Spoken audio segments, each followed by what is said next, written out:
And actually madadagdagan pa nga yan by next year. So lahat yan i-mind nyo na sa comment section. Mind business, ito guys parang feeling ko dream business nyo to.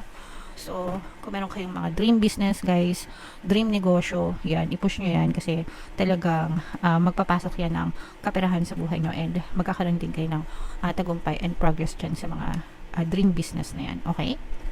Right. So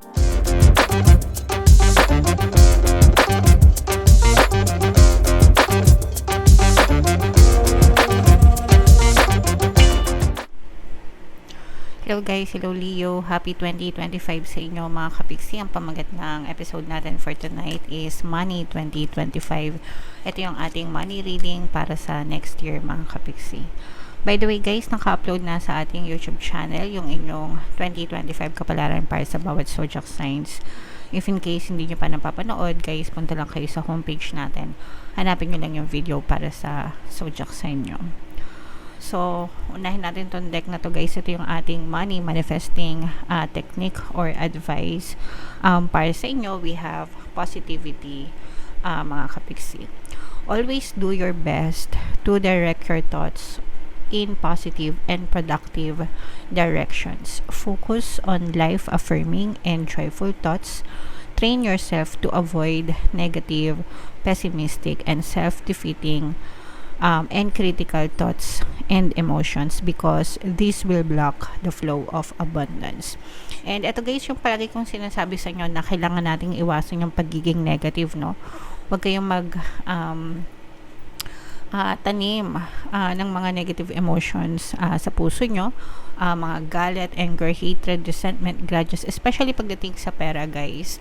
Ang mga money blocks natin na negative emotions is yung stress, yung worry, at saka yung pagrereklamo mga kapiksi. So palagi nyo tatandaan yan, tatlong emosyon na yan. Kapag nakakaramdam na kayo nyan, doon na nagsisimula magkaroon ng balakid sa pagpasok ng mga biyaya or blessing sa buhay nyo. So by all means, iwasan yung makaramdam ng mga ganun. Mararamdaman nyo yun kapag yung pattern of thoughts nyo is ganun din mga kapiksi. Ibig sabihin, araw-araw sanay ka magreklamo, araw-araw sanay ka ma-stress, araw-araw palagi ka nag-aalala, diba?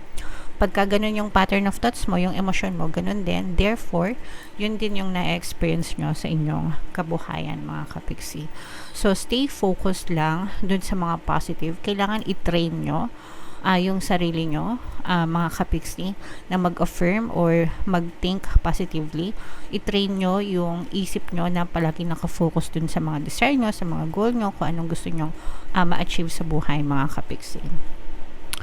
And as much as you can, iwasan talaga yung pagiging negative guys. Kaya natin palagi sinasabi sa inyo na think positive kasi kung ano yung palaging laman ng isip nyo, kung doon na-focus yung attention nyo, yung energy nyo, therefore yun din yung napupush out sa physical reality nyo. Hindi lang para ma-motivate kayo or bigyan kayo ng pag-asa, ganyan. Hindi lang ganon mga kapiksi. It's more than that. It's because whatever you think about, yun yung napupush out sa physical reality nyo. Okay? Alright. So, comment down below guys if naintindihan nyo yung message na yan. And tingnan natin yung money energy nyo guys for next year. Money energy, pwedeng trabaho, negosyo, salapi, kabuhayan, anything na pagkakakitaan mga kapiksi. So shuffle natin to guys. Habang sinashuffle ko to, panoorin nyo muna yung video natin regarding sa ating paano mag-manifest ng abundance video course. Kapiksi, sawa ka na ba sa mga struggles at hirap sa buhay mo? Masipag ka ba at masikap sa buhay ngunit hindi ka pa rin umaasenso? Ilang beses ka na bang nag-attempt mag-negosyo at mag-invest pero palagi ka pa rin nalulugi? Sa pagkakataon na ito ay maaaring may subconscious beliefs ka na nagiging balakid sa iyong pag-unlad at pagyaman. Introducing, paano mag-manifest ng abundance video course. Dito ay matututunan mo ma-overcome ang mga balakid mo para tuluyan ka ng umunlad, umasenso, sumagana, maging matagumpay, successful at maswerte sa iyong kabuhayan, pera, trabaho, negosyo, salapi at kaperahan ng bonggang-bongga. Dali, mag-send na ng email sa pinoypixie@gmail.com at simulan na ang iyong pagyaman ngayon. Alright, so sa lahat ng gusto mag-avail ng course guys, yung promo natin for December, una magbibigay tayo ng 15% discount. Pangalawa, meron kayong free 3-in-1 pampaswerte sa pampaswerte sa buhay, sa pera, at saka sa love life guys. Sobrang ganda ng promo, kaya mag-avail na kayo mga kapiksi. And meron din tayong bagong course mga kapiksi, paano mawala ang third party at magkaroon ng harmonious na relationship para mawala yung mga kabit ng mga jowa nyo guys. 20% discount until December 31, kaya mag-avail na kayo mga kapiksi. So, Leo, guys, kayo ay na-represent ng King of Wands. Ito yung ating money energy, guys. Meron dito ang presence ng air sign, Aquarius, Gemini, Libra. For some of you, maaaring may air element kayo sa inyong natal chart, or you may be dealing with an air sign.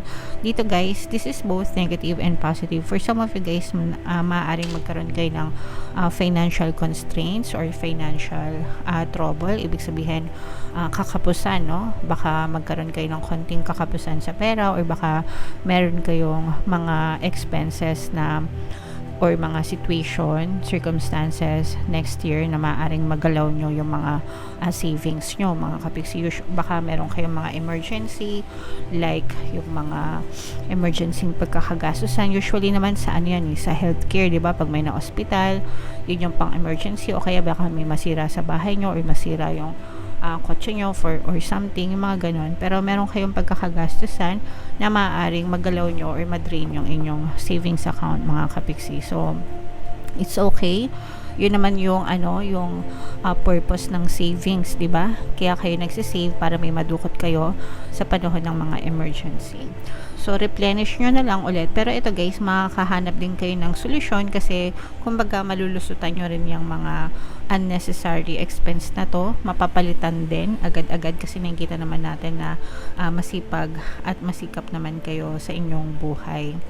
So, marunong kayo, actually kayo mismo marunong gumawa ng paraan. Mga kapiksi, kayo mismo marunong maghanap ng mga solusyon sa mga financial problems mo. So, even if magkaroon ka ng konting problema sa kaperahan, by next year, malulusutan mo yan, malalampasan mo rin yan, mahanap mo rin yung tamang solusyon.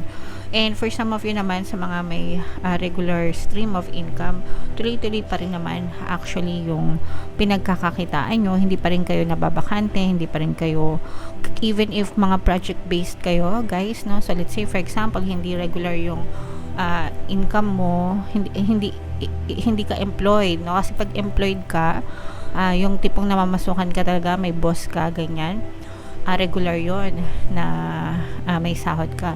Pero kapag yung mga project-based, commission-based, di ba? Usually, nagbe-base sila kung merong project, kung merong sales, kung meron silang benta, di ba? In your case, mga kapiksi, kahit na ganun yung trabaho nyo, kahit commission-based kayo or project-based kayo, nakikita natin na tuloy-tuloy, magiging tuloy-tuloy na meron kayong mga projects, magiging tuloy-tuloy na meron kayong mga benta, mga kapiksi.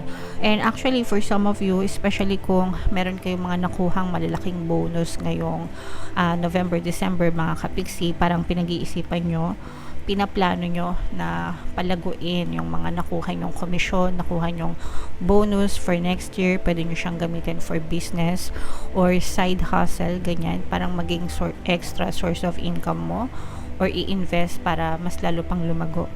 Kumbaga parang sinisave nyo siya, hindi para sa pambiling ng kasi di ba, usually mga Pinoy or kahit sino, kahit anong lahi, kapag may mga bonus, may mga extra, ganyan, bili dito, bili dyan, and that's fine. Para sa akin, wala namang problema.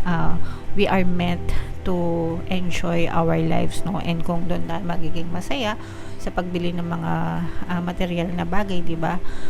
That's fine, okay lang yun. But there are other people na imbis na gastusin nila sa mga material na bagay, ginagastos nila pang negosyo, pang kapital, pang invest, ganyan, para lalo pang lumago yung pera. And in your case, ganun yung nakikita natin, Leo, na parang palalaguin nyo yung mga bonus nyo, yung mga commission nyo, ganyan, para mapalago nyo siya next year. So, planuhin yung mabuti. Yung iba talaga, guys, magne-negosyo.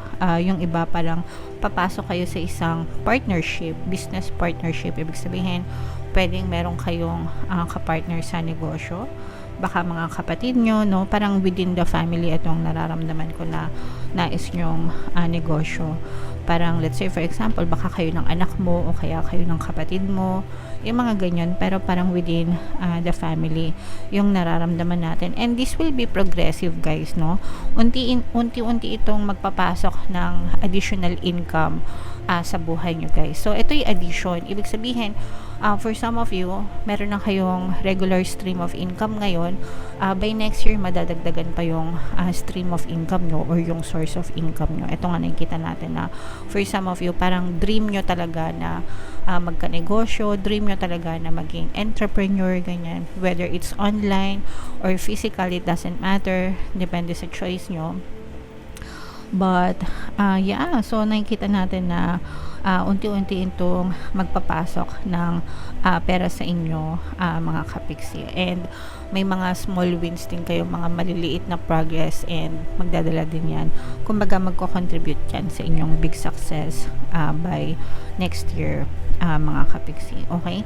So, wala kayong masyadong magiging problema sa kaperahan, although for some of you, nakikita nga natin na maaaring magkaroon kayo ng financial trouble, but that's normal, that's fine.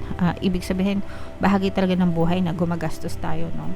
Sometimes unnecessary, pero may mga savings naman kayo, kaya huwag kayo masyadong mag-alala, and magtutuloy-tuloy pa yung magandang pasok ng pera sa inyo, and actually madadagdagan pa nga yan by next year. So lahat yan i-mind nyo na sa comment section. Mind business, ito guys, parang feeling ko dream business nyo to. So kung meron kayong mga dream business, guys, dream negosyo, yan, i-push nyo yan, kasi talagang magpapasok yan ng kaperahan sa buhay nyo, and magkakaroon din kayo ng tagumpay and progress dyan sa mga dream business na yan. Okay? Right. So, i-mind nyo yan, guys, sa comment section, my negosyo, dream business, progress, tagumpay. And wag nyo kalimutan, guys, na sa December 31 ay magkakaroon tayo, magre-release ako ng bagong subliminal, pampaswerte subliminal for 2025. Pakinggan yun, mga kapiksi, mga katulong yun para umunlad yung kabuhayan nyo. So, abangan nyo, December 31, 8 p.m. dito lang sa ating YouTube channel. Okay? Thank you so much, mga kapiksi. Comment down below if naka-resonate kayo. Ito yung ating 2025 kapalaran, guys. Panoorin nyo na. And ito naman yung ating success stories ng paano mag-manifest ng abundance video course. Click here to subscribe, guys. Ito yung ating mga pampaswerte subliminals. Thank you for liking, sharing, and subscribing. And see you again next time. I love you all, mga kapiksi. Have a nice day. Bye-bye.